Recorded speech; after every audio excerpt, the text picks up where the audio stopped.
Hey everybody, welcome back to Northernlion Plays the Binding of Isaac AFTERBIRTH Plus. Like the easiest run of my life last time, it's got me on edge now. Oh, it's got me on edge still. It's our first not amazing rate of fire run in a long time. A77A NJLQ. Notched axe is a bad item at a good time. It's like 10,000 knives when all you need is a knife. Has anyone done that? The unironic cut of Alanis Morissette's Ironic? I'm running it through my head right now and I'm like, an old man turned 98, won the lottery, and it is not ironic. You know, like just it ends, every single joke is like, it leaves you searching for the punchline because there is no punchline.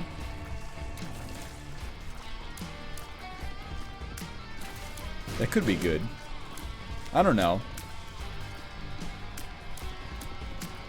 A no smoking sign when you've already quit. You know, like, I think that could be a joke. Look, it's not really the right time for it.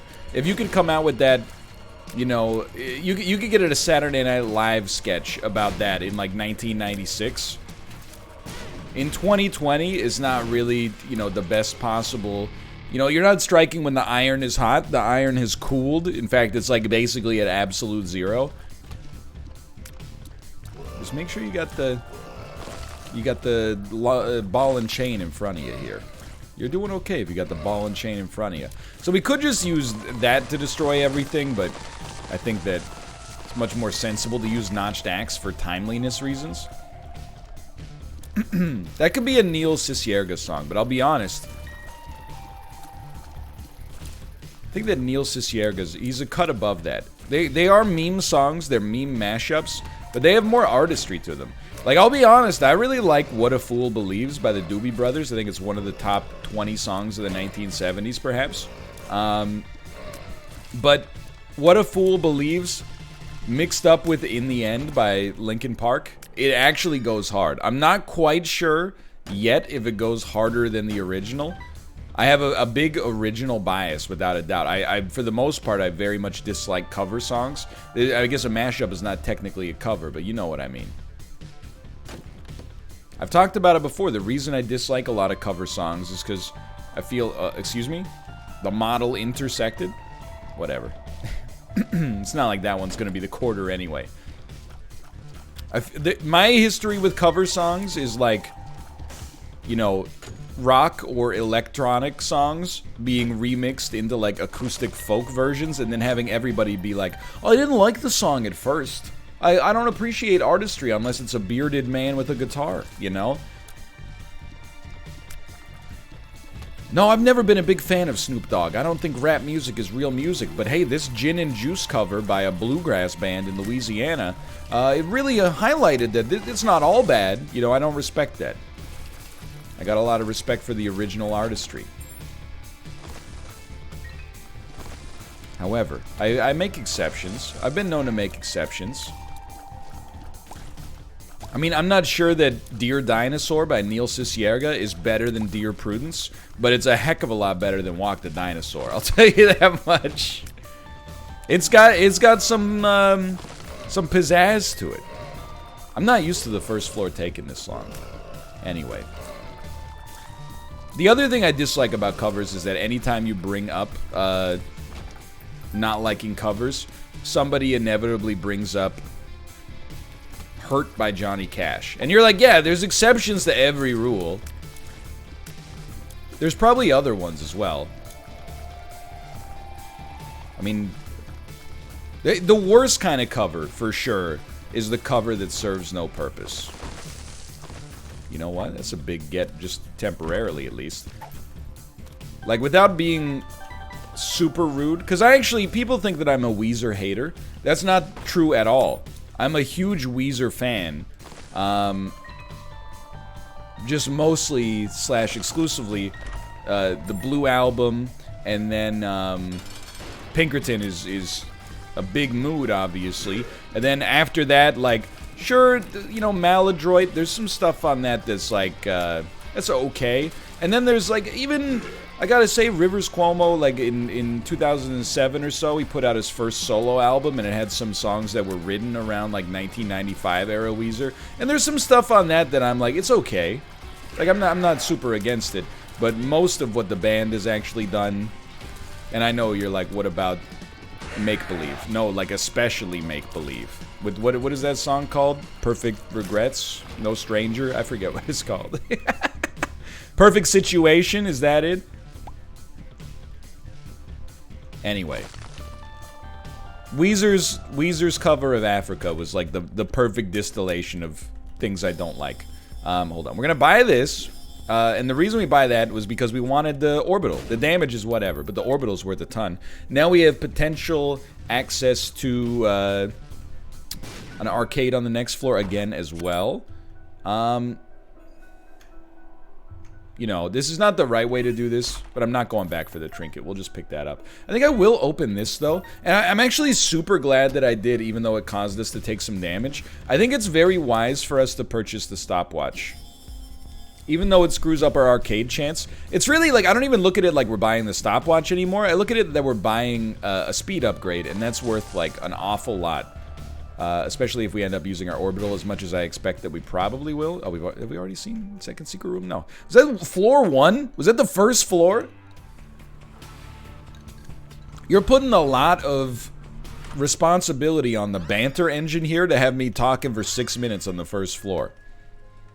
I don't mean, again, what do I always say about when I talk about like music or movies or whatever on the show, if you want to call this a show? Whatever you like, you like. You know, I'm not really interested in getting an argument over, like, is this good? Is this bad? It's more like, I like this, I don't like this. And if I, you know, accidentally offend you by, you know, saying something that you don't agree with about your favorite band, I do apologize. You know, there's no point in getting into an argument with me about it. If you're like, Beverly Hills is the best Weezer song, we're not gonna find common ground, you know? We're not gonna find common ground, because the best Weezer song, I don't know, it's tough, dude, because you got, like, I like the singles, okay? I like Say It Ain't So, I like, you know, the Buddy Holly, I like The World Has Turned and Left Me Here, I like My Name Is Jonas, but I like some of the slightly, and it doesn't get very subversive, admittedly, but some of the more radio-unfriendly stuff on the Blue album is really good, like Only in Dreams, for example, is just a, you know, monolithic bass line. It's got some great stuff going on there, I can't deny. But then, of course, so much on Pinkerton is just fantastic. The Good Life. Some songs I won't repeat the names of, but El Scorcho's a lot of fun, even though it's got some, you know, creepazoid moments in it, I suppose. But, you know, that's art. I don't know. I don't have an answer. I don't have a complete answer for you as what my favorite Weezer song of all time is. My favorite Weaver song is, what, doesn't he go like, nip and tuck? Something like that. I'm talking about the Dota hero. He goes like, because he's like a weird spider creature thing. Yeah, that sounds about right. Anyway, I know we did this last time. We probably shouldn't fall into the habit of necessarily doing it again. But, like, we got big orbital potential here. Oh, dude, that's a big pickup. Honestly, our damage is looking pretty good as well. But this is another, you know, pretty standard run as of the time being. Nip Tuck, of course, not the actual line. I doubt the actual line references an FX television program starring the guy who played Doctor Doom in the first 2 Fantastic Four movies, but... Why do I remember that actor's name? Julian McMahon. Like, that's locked into my brain. But I have to think for a second to remember what day my anniversary is. Human brain is all sorts of messed up, dude. It's all sorts of messed up. We're doing very well on this run, though. Very well indeed. I mean, another great Weezer... I mean, you could just talk about all the Blue album, basically. But, like, Holiday... That's a classic. In fact, the only song on the Blue album I reliably skip, and even this will be contentious, because it is kind of front-to-back slappers. I'll skip Surf Wax America. you know, I'm not like against it, but I'm kind of like, it's got a great little guitar riff at the opening, don't get me wrong, but it's not for me. But I think, you know, if we're doing an audit, I think my favorite Weezer song is probably Undone, the Sweater song. It's got a lot that I like about that. Singable chorus, brings the energy at the end. It's got a nice build up. Kind of look at Weezer as like a AAA guided by voices, for better and for worse. Anyway, what am I talking about? I don't know. I got lost in my own supply there. I got lost in my own supply. How are things going? It's going well. It's still Friday. Probably won't be able to do more than a couple of Isaac episodes today, unfortunately. But it's honestly like, so I've been playing through Doki Doki Literature Club, and I hope by the time this episode goes up, some of the Doki Doki has gone up. It's ended up being, I wouldn't say it's a longer project than I thought it was, because I thought it was going to be like, you know, 4 to 6 hours long, and it looks like we're probably going to end up being roughly around there.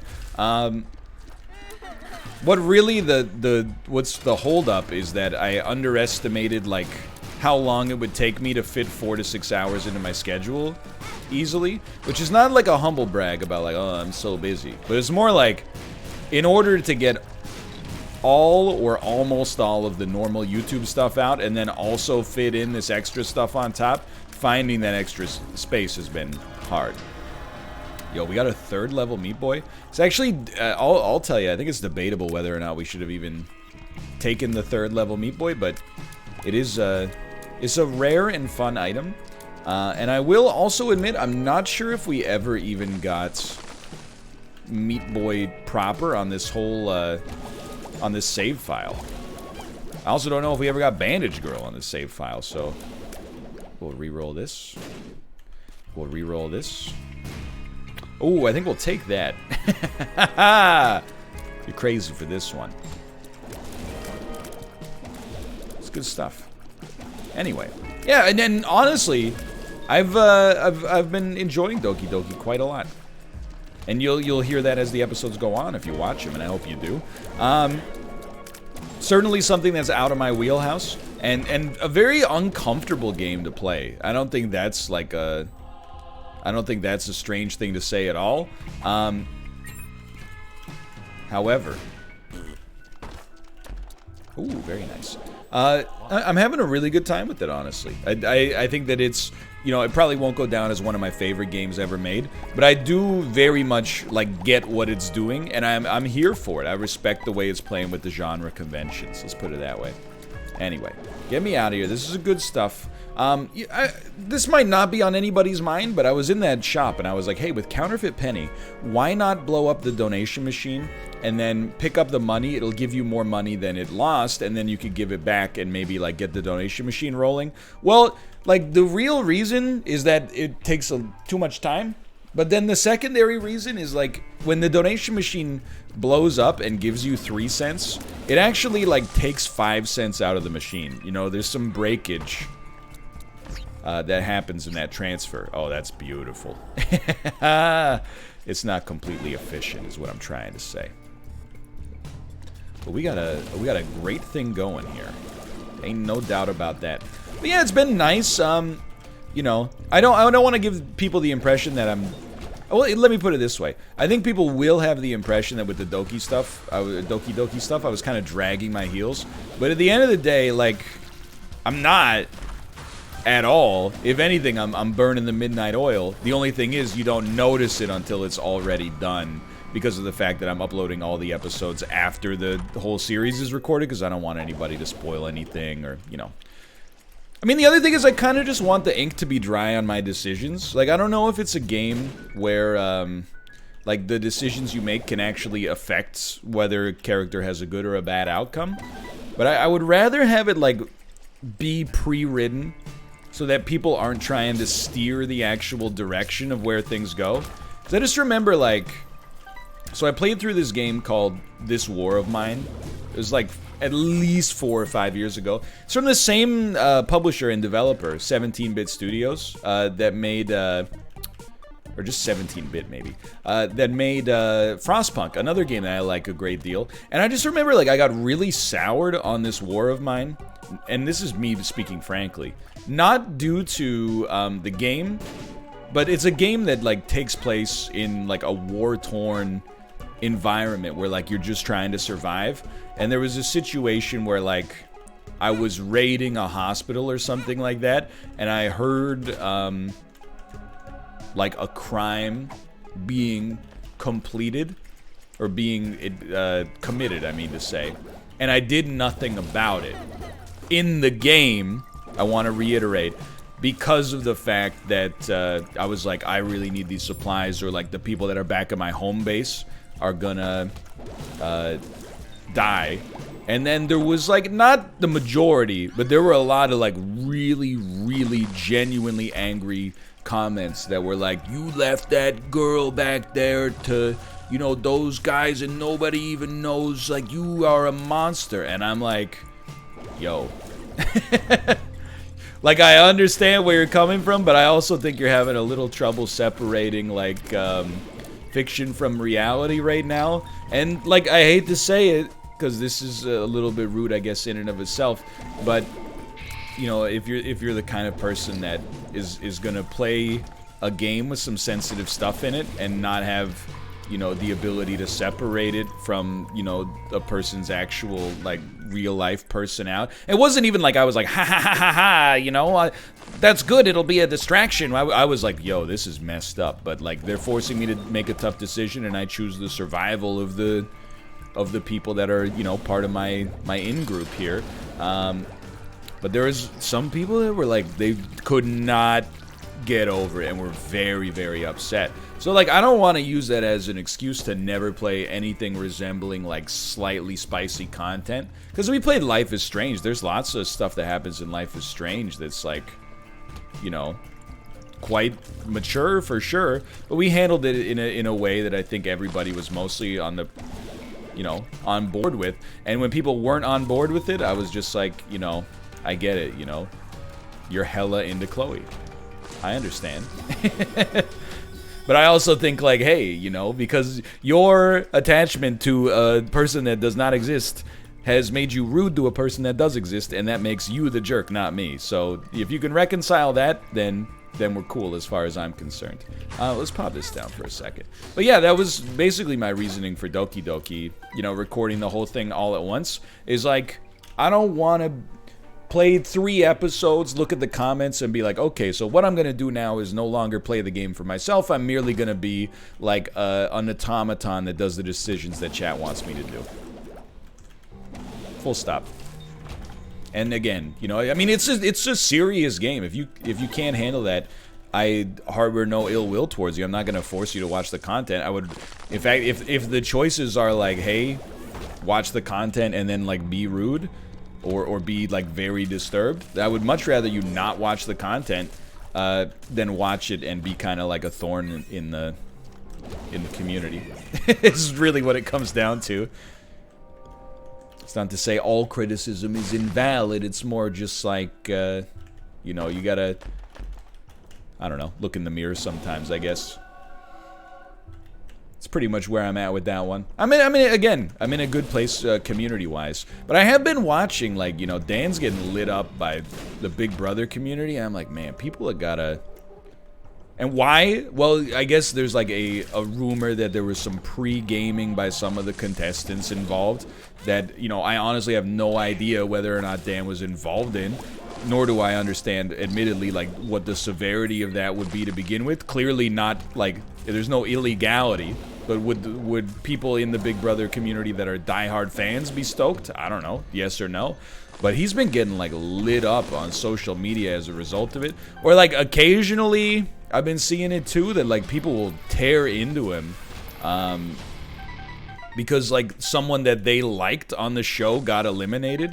And then, like, he won't talk about it because, like, he's got his own, you know, thing going on. And they're like, I don't see, he will never talk about this. This is ridiculous. I'm like, man, you would have thought after, like, well, I don't know, maybe you wouldn't have. But after the whole, you know, like, terrace house situation that happened earlier this year with Hana Kimura, like, You think maybe people would like look in the mirror for longer than 2 seconds and be like, hey, this person that is like on a reality show for my entertainment is also like a real human being, and when I send them, you know, like garbage stuff, it actually has an impact on people. But I honestly, it sounds rude, but some people either like they don't care and they just find being mean to be fun, especially if it has even the slightest justification to it, like, oh, you did something on TV that I don't like. I honestly don't think we need that. I know it's a weird take here, but... Or they're just like... And this sounds rude as well, but they're just kind of like too dumb to really have that level of self-awareness where they're like, I don't like when people are rude to me. Like, when people are rude to me, it's criminal. But when I'm rude to other people, it's for good reason. But yeah, it's sad. I've been like... It's a little like misanthropic. My community's been great recently, but the Big Brother community's been lighting my friend up, who is a genuinely nice guy who never has a bad word to say about, well, almost anybody. But regardless, it's just it's wild. It's also crazy because like I think when you're in like the gaming space, you kind of expect like whenever you get troll comments, you expect, you can rationalize it easily. Like, oh, this person's like probably 14 years old or yada yada yada.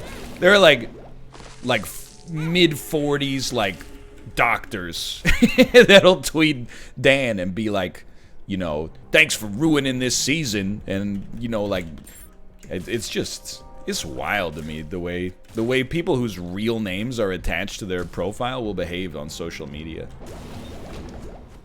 Anyway, it's a different situation than usual. I'm not venting. I'm more like, I'm kind of like venting in support of one of my friends. A little surprising to me to see. I mean, I guess it's not surprising. Like, there's something, I've been thinking about it recently. There's something like very, and we're coming to terms with it, I think, like as an industry. There's something very weird about fandom. Like, fandom has gone through a lot of ups and downs. You know, there was like being a super nerd about something historically was socially frowned upon. And by the way, I'm not talking about like, I like this, I'm a fan of this. I'm talking about like, I'm a part of the X fandom, which even that doesn't necessarily, you know, that doesn't demonize you, but, you know, it's the way that you act within the fandom. You know what I mean? Like, if you're a wrestling fan who's like, I didn't really like the way tonight's show went, so be it. If you're a wrestling fan that's on social media with the person who was, you know, they won the wrestling event because they were told to win the wrestling event, and you're like, you suck, I hate you, you ruined my Monday, blah, blah, blah. That's where it's more like you gotta take some self-examination time. But, like, I think, like, in the 80s, let's just say, it's about as far back as I'm comfortable saying it, at least. It was like, if you were like heavy into that stuff, you were maybe a nerd and it was like frowned upon, and then we hit like a level of nerd acceptance, which I think is very good, actually, very positive. But that has led to, and that combined with like clustered online communities, like not BBSs and message boards, but like, you know, hundreds of millions of, you know, users per month websites like Reddit, and then like, you know, Twitter fandoms and stuff like that. It's really led to like, in my opinion, a situation where, you know, it's very dangerous to have the ability to interact with people online that previously, you know, like in our parents' generation. Like, I mean, I watched reality TV in the early 2000s, right? And there would be people on Big Brother or on Survivor that, like, I was like, I don't really like this person. But there was no Twitter. If there was Twitter and I was 12, I might have been like, you know, oh, frick you, Jerry. You gotta let Colby off the hook, Jerry. What are you doing? But, like, as an adult, I would never. Oh, my God, are you serious? Like, these are real human beings. I think the moment I kind of, like, realized that it had gotten insane, there are people who, like, they go on Jeopardy, and then they have to make a tweet if they're on for, like, more than a couple of episodes sometimes. That's like, you know, the amount of hate that I'm getting for being on Jeopardy is a little ridiculous. And I'm like, yeah, it's Jeopardy. But and you might, as a rational, realistic, or reasonable person watching this, be like, why would someone get hate for being on Jeopardy? I don't like the way you answer questions. Hey, the way you made that joke there. This is not a comedy show. I'm here for the questions. You know, like, people, they get bent out of shape about, like, any perceived slight. And then instead of just being normies and staying at home and being like, oh, I didn't really like that, but whatever, it's, you know, a TV quiz show. Their first instinct is like, that person is on Twitter. I gotta let them know, like, hey, just so you know, I don't like you. No offense, but... And then the worst part, and I noticed this when I was like, you know, social media stalking the people that were leaving rude comments for Dan. I was like, so many of the profiles are like, live, laugh, love. Spreading happiness one person at a time. And I'm like, no, you're not, you hypocrite. You're a piece of garbage. I just don't know. Like, when somebody is a jerk and they know they're a jerk, and they're like, my brand is jerkiness, and they do a jerky thing. I'm like, yeah, that's him. That's Jerk Dave, you know? That's his role. That's what he chooses to play. It's not the way I'd live my life, obviously, but go ahead and hit me, please, so you all die, and then I'll grab these. Thank you. But, you know, that's one thing. When the people are like, you know, I am a soldier of positive vibes, and I'm like, really? Then why are you being like low effort toxic on social media? Also, like, your social media profile is like mother to 3 beautiful boys, and I'm like, shouldn't, like, you don't have anything else to do? Then go on social media and like be a jerk? Like, what if somebody did that to your kids on social media? You know, your kid was on Wheel of Fortune and like got, you know, made what people perceive to be as a stupid guess, or they didn't like his tie, and he got like 5,000 people tweeting him like, hey, you're ugly. How would you feel about that, dummy?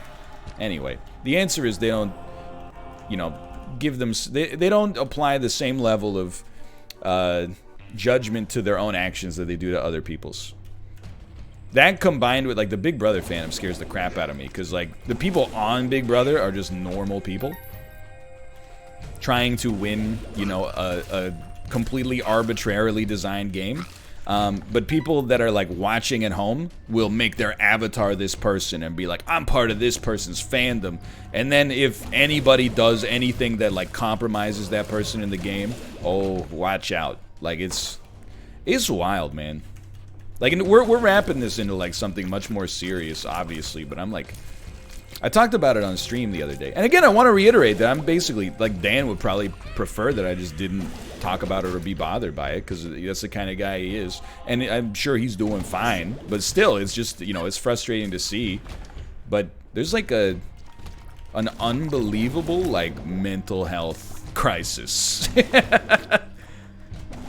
And I think, like, I'd always kind of been aware of the fact, I guess, like, in a latent way, that, like, there's a lot of people out there that, like, you know, I don't want to say something's wrong with them, because I don't really mean it like that, but their priorities and sense of reality and the way that they treat other people is kind of, like, out of whack. But honestly, seeing, like, some of the behavior towards this stuff on social media is, like, it's really driven it home, I guess. And I don't mean to make, you know, comments that are above my station as a streamer, but I'm like, man, oh man. I mean, it's not normal. Or, I mean, maybe it's just a coping mechanism to believe that it's not normal.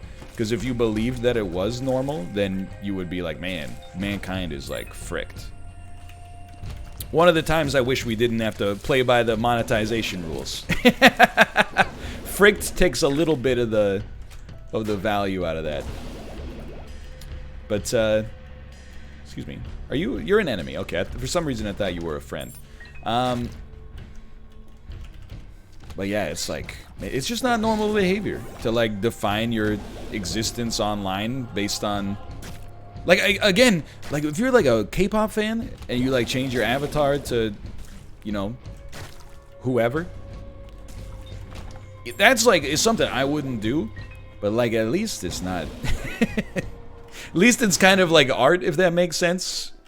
It's not just, you know, somebody that went on a game show to try to win some money. I'm not looking down on the people that do that, you know. I mean, it's more like, you know, I just kind of understand, like, that level of fandom for, like, an artist is a little bit different than that level of fandom from, like, for, like, a person that went on a quiz show to try to, you know, flex their trivia knowledge. It's just a little strange. But yeah, so that's where I'm at. In a good way, again, I'm like, this is more of a sober observation, like, coming from the outside, rather than like, oh, this frustration is bubbling over. But I do wonder, I'm like, you know, from a selfish level, I'm like, I wonder how much healthier mentally streamers would be if people in general were mentally healthier. Like, what percentage of my stress as a streamer comes from the duties of the job, and what percentage comes from, you know, the fringe stuff on the side that ends up being stressful for reasons that feel, like, completely unnecessary? Is actually, like, 10-90.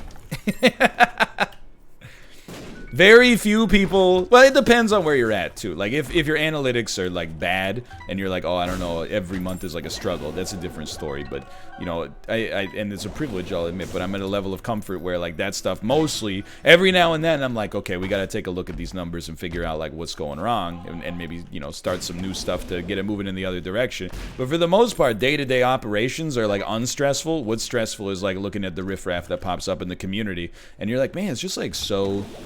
It's like being, like, a firefighter in an area where, like, 95% of fires are caused by arson. You're like, man, you know, we could really...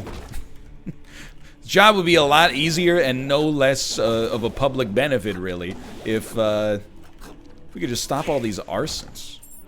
But I don't know, it's kind of, it's not as easy of an issue as just, like, you know, just solve it, I guess. Just wild to me. I also, and we talked about this on Check the Wire, but the viewership on Check the Wire is not, you know, at the level that I would expect most people to have heard it. But sometimes people have been like, you really shouldn't, like, give negative stuff any attention. Oh, you're already dead. Because it just, like, feeds the negativity. I honestly don't believe that for a couple of reasons. One is, you know, don't feed the trolls has been the mantra for, like, you know, 20 years online. And, you know, it hasn't curtailed, like, any degree of negativity, I think. Now, obviously, if somebody's just, like, low-effort trolling, yeah, don't feed them. But I actually think that, like, sadly, by volume, the majority of people who, like, treat people badly online actually don't even realize they're doing it. And by calling attention to it, you're shining, like, an uncomfortable light where people, you know, they're like, I like this person, but they're saying I did something they don't like, and that feels bad. And, you know, a percentage of those people will engage in some self-reflection and be like, you know, let's not behave like that in the future because that didn't feel good and I wouldn't want that to happen to me. But then, like, you know, a very small percentage of those people, not as small as I would like, admittedly, but a very small percentage of those people are going to be like, streamer made me feel bad. I made them feel bad, they made me feel bad, so we're even. I don't see why they're, well, you know, who made who feel bad first? Who started it, in my opinion, is a very, like, teachers that told you I don't care who started it, that's very ignorant. If a kid comes over and punches you in the face on the schoolyard, in this example, you're a school-age child as well. You're not like a 33-year-old man. I'm not 33, by the way. I keep saying I'm 33. I've somehow skipped from 31 to 33, but, you know, you're not a fully grown adult man in this situation. If you're a fully grown adult man and you're on the schoolyard and a kid hits you, you know, you grab the kid's wrist and, like, take him to the teacher, but you're not supposed to sock him in the jaw. If they were an adult, they would deserve it, but, like, on the other hand, they're not an adult, so, you know, you gotta put that into context. But if you're, like, you know, you're 8 and another 8-year-old comes over and punches you in the face, and then, you know, you go, what did you do that for? And you punch them in the face. I'm here to tell you, whatever your teacher says, you're not in the wrong. Now, if a kid punches you in the face, and then, you pick up a stick and shatter their leg or something like that, yeah, you're kind of like, you're both in the wrong. You might be more in the wrong on that one. But most of the time, the person who started it should face more punishment and cause for their actions. I don't know if there's a legal precedent for, like, we don't care who started it. Like, you can defend yourself. Rudeness in defending yourself is not the same as an act of rude aggression. So I apologize if this message or if this episode was maybe even a little bit of a downer. It wasn't intended that way. We just kind of got off on it. And I'm not down at all. Like, I'm just kind of just shooting the breeze, you know what I mean? Giving people something to think about. But for now, thanks for watching. Hope you guys have enjoyed it. If you did, click the like button. Helps out a great deal. Of course, subscribe if you want to see more in the future. We'll talk about Weezer on the next episode, and I'll see you next time. See ya!